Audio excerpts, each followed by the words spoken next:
G'day guys, Carl from Have a Go Travel. Today, got the Raptor back in the garage, big day, doing dual battery fridge slide to get the ARB fridge mounted, powered, and the beer cold. So I've got Damo with me. What do we got for me today, bro? What are we doing? What do you put me to work on? Full dual battery system for the Raptor. So we've got everything we need, starting with 100 amp hour lithium battery, so nice slimline battery, nice and lightweight, and we'll go in behind the seat. And that weighs 10 kilos? Nah, maybe 10 kilos. To keep that thing charged, we have got a 50 amp DC-DC charger. That'll go hopefully on the side of the battery mount box, and it'll all sit nice and neat in behind the back seat. That comes with a little Bluetooth module so we can check it all out on the phone. All the control units will come through a Kickass control box, which will get mounted in the back. So it's got some SIG sockets on it, it's got a light which sort of lights up from the top, and it's got all the different USBs that you might want to keep yourself, charged up. It's got a voltage gauge on it too? Yep, little voltage gauge, so that'll give us a bit of an indicator of how the battery's going. Show me this tray. Yeah, so the fridge is an ARB Elements fridge, and it isn't quite as long as a tray as you'd expect, which leaves a bit of dead space up the back of the tray. So I wanted to have it on a slide, and I ended up going with a full tray length slide. So this is actually longer than the fridge, so you're right, it is a bit big. But when we pull the slide out, there's some space cases that'll sit up the back, and they'll actually come to the front of the tray. We're not going to waste any time. We're going to hook in. The first thing for us, it'll be getting the Offroad down under, slimline battery tray. We're going to work out, get that mounted in behind the back seat. So in the back of the Raptor, you've actually got, not sure what that is, I think that's an amp for the sub.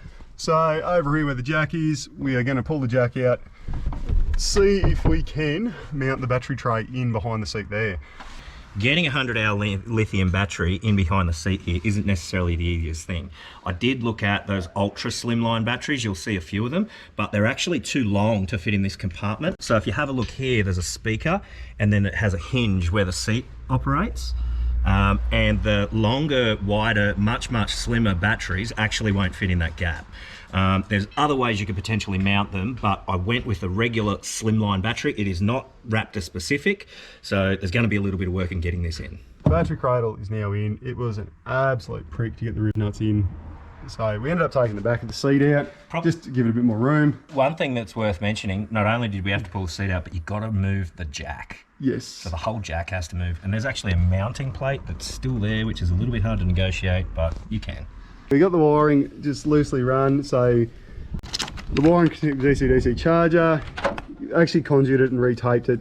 So it is double insulated wire, but we did put the conduit on just to give some triple insulation. This big blade fuse, we're just going to cut that out and put a MIDI in. So we'll get rid of that 80 and put a 60 amp MIDI. Now, just to show a bit more where the wiring goes, this is, again, like I say, loosely run, but this harness here comes up through the floor grommet and it'll just follow the main factory harness. Just tuck it out of the way, zip it into place with the main harness. And like I say, it is triple insulated now, so I'm not concerned that that's going to rub through. We've got the Renogy DC-DC wired in, ignition wire's coming out. This side is from the battery, power in, so positive in, negative in. The wiring harness we got, it's actually got a trigger wire in it. We don't need that trigger wire for how this is, because the trigger wire's going to go down the other side of the car. We've got our earth out, our power out down the bottom. We've also got a Bluetooth battery monitor. We will tidy all this wiring up, but we'll just sit it here and mock it in just to make sure it works. We'll get some power to it, make sure it's charging the battery, and then we'll come back and clean all the wiring up at the end. We ran into an issue. We got heating in our wire that's powering our DC-DC. So the wiring that we got is only a 8 gauge? 8B and S. 8B and S. It turns out we need a 6B and S, so bugger. Back to the drawing board, we'll try and get some thicker cable. We're not running the risk of running heating in the wiring, so we'll strip the wiring out, repower it.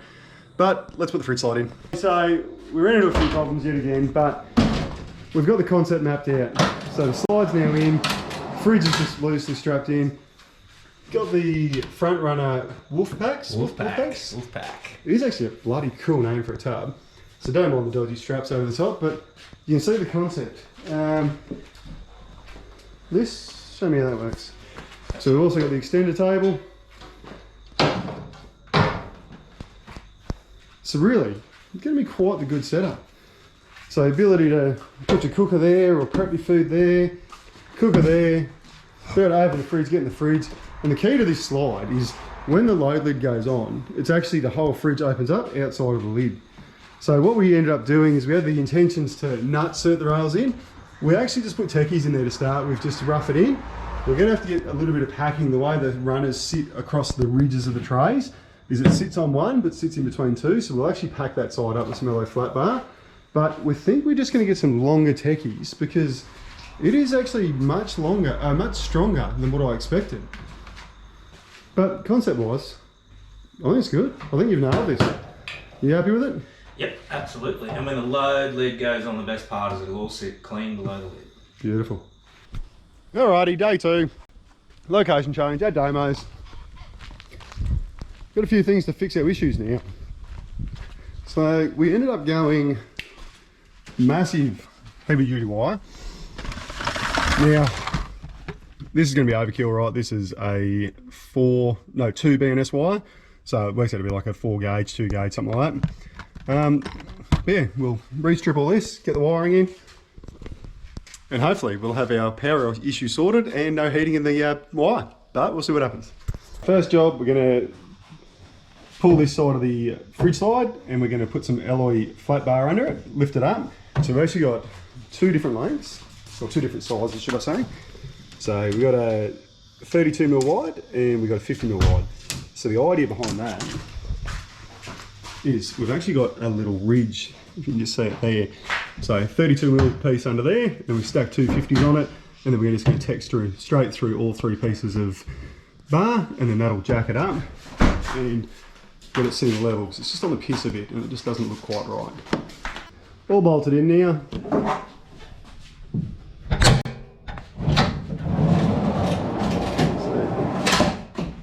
Stands out, locks into place. That alloy spaced it up nicely, and we ended up just using 5 techies on each side. So worst case, if these techies turn out to be not enough, we'll just pull it out, put nut-serts and bolt it in, but I'm pretty confident that 10 tech screws will be enough to hold this in, especially considering that half the tray sits across the back of the tailgate, so I'm not too worried about it. What do you reckon? Good? Good. Beautiful. We got the big fuse in, got the big battery wire run, no heating in that anymore. We are good. Alright, we're still to tidy up the power box, but we ended up changing all the cable to big, thick, heavy gauge cable. What's gauge is this cable, do you remember? That black one there's a 3 gauge cable, this is a 2 gauge cable. Yep. Probably a bit of overkill. 4 would have been plenty, and I think 6 was recommended. Yeah. So there ain't no way these cables getting hot, and that's exactly what we wanted. So we found we had a bit of heating, that was why we actually ended up changing them all. So with that 50 amp charger, we found it was punching 49 amps into the battery. 49 amps into the battery, which meant it was drawing a heap of current from the alternator, yep. Which meant these cables were getting hot if they were too thin. Yeah, so we changed all them over. Since we've changed them over, we haven't had any dramas. Just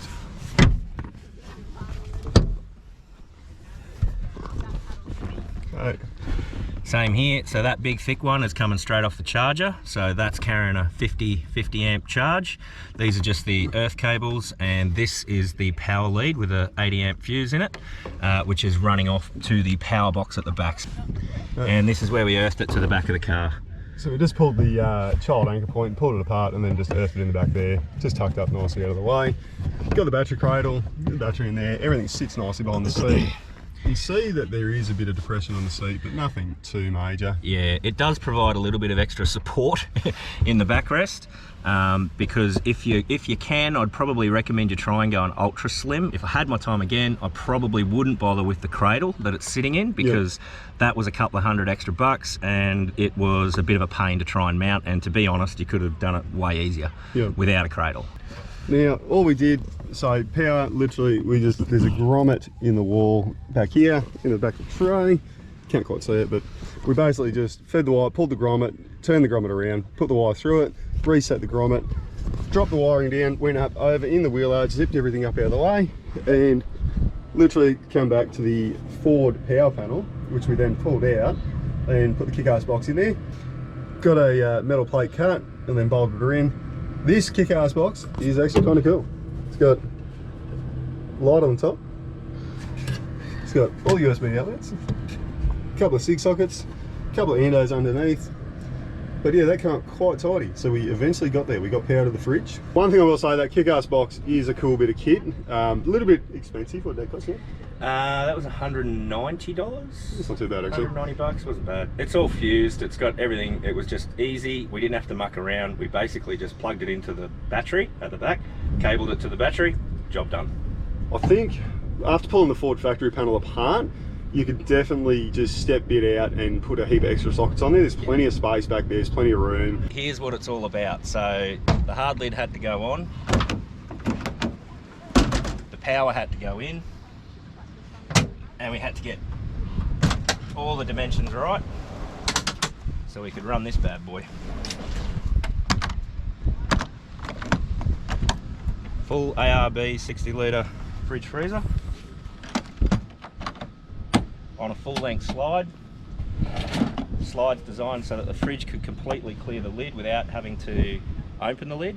And that's because I'll have swags and gear and everything up on the lid, and I don't want to have to pull it all off to be able to access the fridge properly. Measurements, as you can see, this was the most important thing.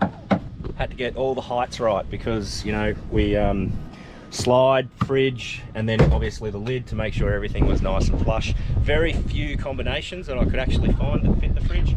That's why I ended up with this ARB Elements fridge. It's kind of good though. You happy with it? Yep, totally happy with it. You can see there's not a lot of room in there. A couple of, probably 2 inches, but it worked out alright. Clearance wise, we got lucky. Well, I say we got lucky. Damo says he measured well. Definitely measured well. I know us, we got lucky. As always, love to hear your thoughts and opinions. Anything, comment it below. If you like what you see, feel free to subscribe. And until next time, go travel.